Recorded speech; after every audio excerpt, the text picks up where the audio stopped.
Selamat pagi, salam sejahtera bagi kita semua. Sebelum memulai perkuliahan pada minggu ke-8 ini, ada baiknya kita berdoa menurut agama dan percayaan masing-masing agar perkuliahan ini dapat berjalan dengan baik. Doa dimulai.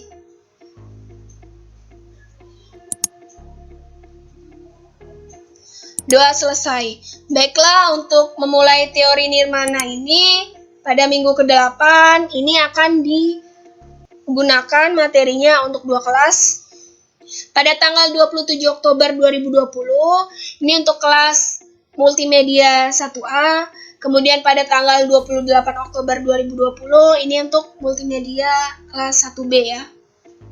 Oke, kita mulai dari deskripsi preliminary yang kedua ya. Di sini ada penjelasan dari intro warna, kontras ekstrim unsur ukuran, kontras ekstrim ukur arah, kontras ekstrim ukur value, kontras ekstrim ukur tekstur. Kemudian juga ada penempatan warna tunggal, harmoni, dan kontras. Kemudian ada penempatan warna pertama, kedua, ketiga, keempat gitu ya pada bidang geometris dan non-geometris. Pertama itu adalah intro warna. Secara fisik, warna bersifat cahaya yang dipancarkan. Secara psikologis, warna sebagai bagian dari pengalaman indera penglihatan gitu ya. Jadi harus dijelaskan secara fisik itu dimunculkan oleh cahaya warna tersebut ya. Tapi secara psikologis itu adalah pengalaman dari indera orang yang melihat gitu.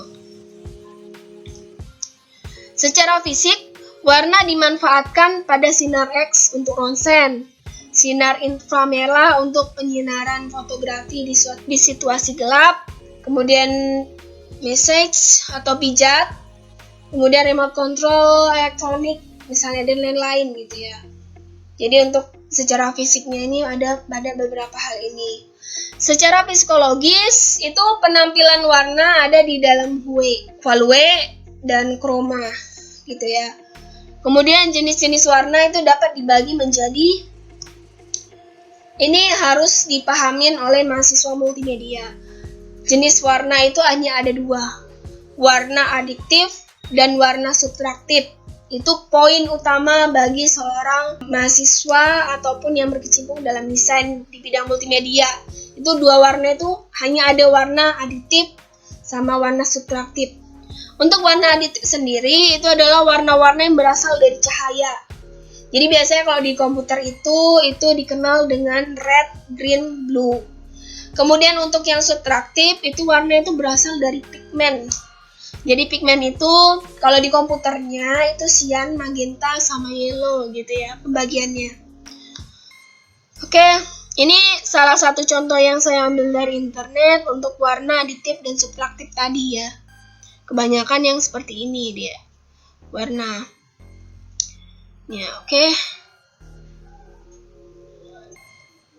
jadi untuk warna cyan itu lebih kepada warna biru, tapi birunya itu bukan biru yang muda, tapi biru yang dicampur dengan warna hijau gitu, agak hijauan sedikit gitu. Jadi yang pada kuas ini sebenarnya warnanya tidak pas gitu ya, harusnya ada tambahan hijau sedikit gitu. Sebenarnya untuk warna yang adiktif subtraktif ini bisa kalian lihat di tinta printer gitu ya, tinta cetak print. Jadi di situ kan kalau misalnya ada isi ulang impulsnya itu kan ada beberapa warna yang diterapkan. Biasanya standarnya itu ada 4 gitu ya. Dia di cyan, magenta, yellow, sama hitam gitu ya. Oke. Penempatan warna pertama, kedua, ketiga, dan keempat gitu ya. Jadi akan dijelaskan warna pertama itu apa sih, warna kedua itu apa sih, dan seterusnya ya.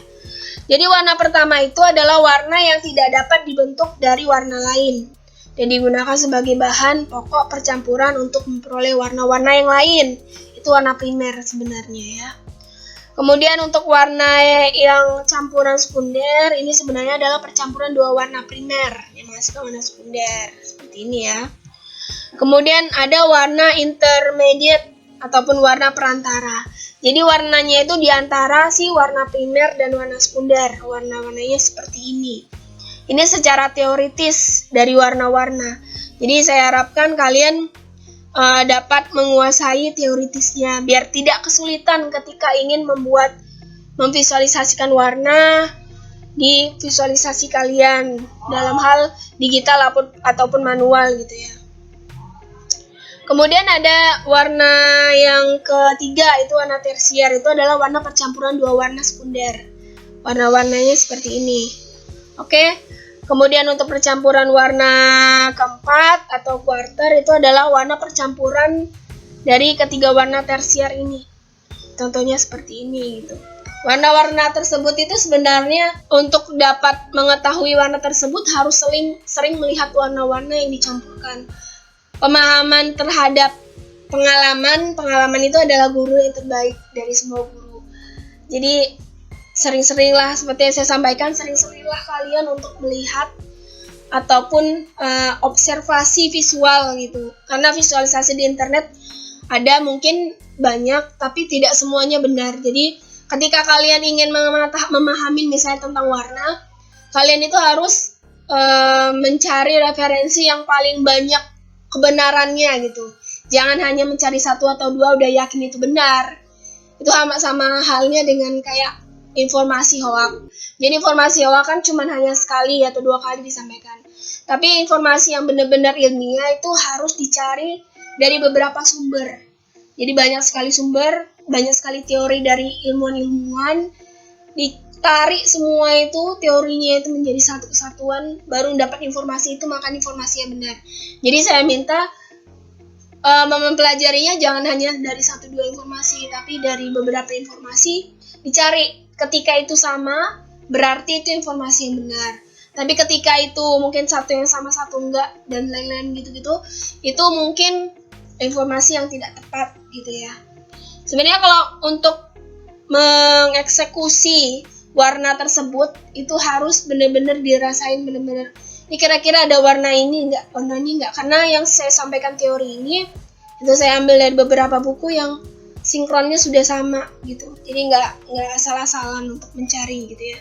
Saya benar-benar mencari dari beberapa buku yang sudah saya baca dan saya pelajarin. Sesungguhnya ini ada temuan ya.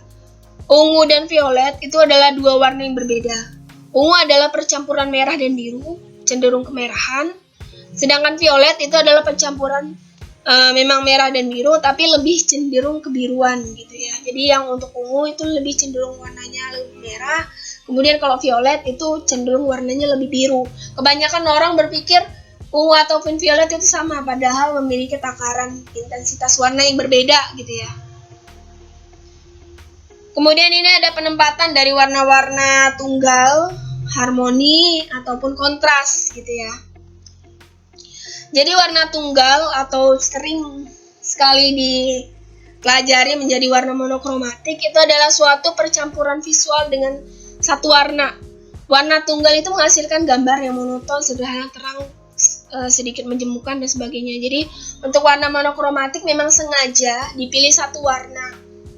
Jadi untuk membuat visualnya itu biar lebih memiliki volume atau dimensi, itu ditambahin apakah warnanya itu mengarahkan ke terang ataupun ke gelap gitu ya. Jadi monokromatik itu adalah satu warna. Bukan hanya warna hitam, putih, abu-abu saja, tidak. Semua warna, tapi warnanya itu benar-benar warna yang hanya dipilih satu, bukan akromatik ya. Itu nanti akromatik itu ada pembahasannya sendiri. Jadi akromatik dan monokromatik itu berbeda. Monokromatik itu memang satu warna yang dipilih untuk dibuat visualisasinya apakah lebih terang ataupun lebih gelap gitu ya. Harmony hue atau biasa disebut warna harmoni atau harmony colors itu adalah kombinasi warna-warna yang saling ada hubungan. Jenis warna harmoni itu warna kuning misalnya didekatkan dengan warna kuning ke agak jingga-jinggaan, kemudian dengan jingga. Kemudian warna biru didekatkan dengan biru keungu-unguan, kemudian ungu gitu ya. Jadi warna harmoni itu adalah warna yang menghasilkan visualisasi warna yang enak dilihat, cocok untuk hal-hal yang perlu untuk dinikmati berlama-lama. Itu bisanya diterapkan di desain interior, fashion, ataupun hiasan-hiasan dinding lainnya gitu ya, untuk warna harmoni. Kemudian di sini ada warna kontras. Warna kontras ini berbeda sekali dengan warna monokromatik ataupun warna harmoni. Warna kontras ini warna yang benar-benar antara satu warna dan yang lainnya itu saling bertentangan gitu ya. Jadi warna yang jaraknya jauh antar warna dengan tingkat kebalikannya. Semakin berjauhan letak warna satu dengan yang lain, maka semakin tinggi tingkat kekontrasannya. Ini ada beberapa kontras. Ada 4 ya. Yang pertama kontras komplementer, ada kontras split komplement, ada juga kontras straight komplement, dan ada juga kontras komplement. Gitu ya. Jadi penjelasannya ada, silahkan dibaca ini secara teoritisnya. Jadi kontras itu ada 4 jenisnya. Seperti yang ditunggu-tunggu itu adalah tugas wajib dan tugas rutin. Pada tugas wajib ini itu saya minta kalian untuk menggambarkan karakter animasi yang mendeskripsikan suatu cerita dengan prinsip oposisi, ya, harus saling bertentangan antara satu dan yang lainnya. Karakter animasi tersebut menggunakan teknik asiran pulpen hitam ataupun twin pen di media kertas gambar sketchbook ukuran A4. Itu wajib didokumentasikan. Tugas rutin itu kalian harus menggambarkan karakter animasi bersifat original yang melakukan gerakan dengan menggunakan warna. Ya, jadi karakter itu seperti bergerak dalam media kertas gambar gitu ya. Salah satu contoh yang dikerjakan oleh kakak tingkat kalian, kakak kelas kalian. Ini yang oposisi, kebalikan. Saya kalau pernah melihat film Joker gitu ya. Joker itu ketika dia tidak menggunakan makeup badut, itu dia benar-benar laki-laki yang baik dan juga memiliki karakter yang berbeda ketika dia sudah menggunakan makeup badut. Itu oposisi, ya. Oposisi itu kebalikan antara satu dan yang lainnya gitu ya. Kemudian ini juga ada suatu cerita gitu yang dibuat. Jadi di masa-masa remaja ini mereka ini saling musuhan, ngambek-ngambekan. Ternyata ketika sudah dewasa malah jadi penikah. Itulah benang merah jodoh itu, kan ada beberapa yang percaya hal seperti itu.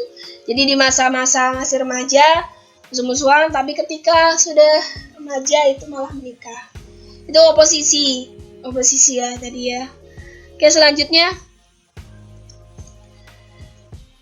di sini ada contoh karakter yang di sisi kanan dia lebih kepada mungkin waktu masa remaja-remajanya dia lebih kepada fashionnya, make up dan lain-lain, dan lebih ke duniawi gitu ya.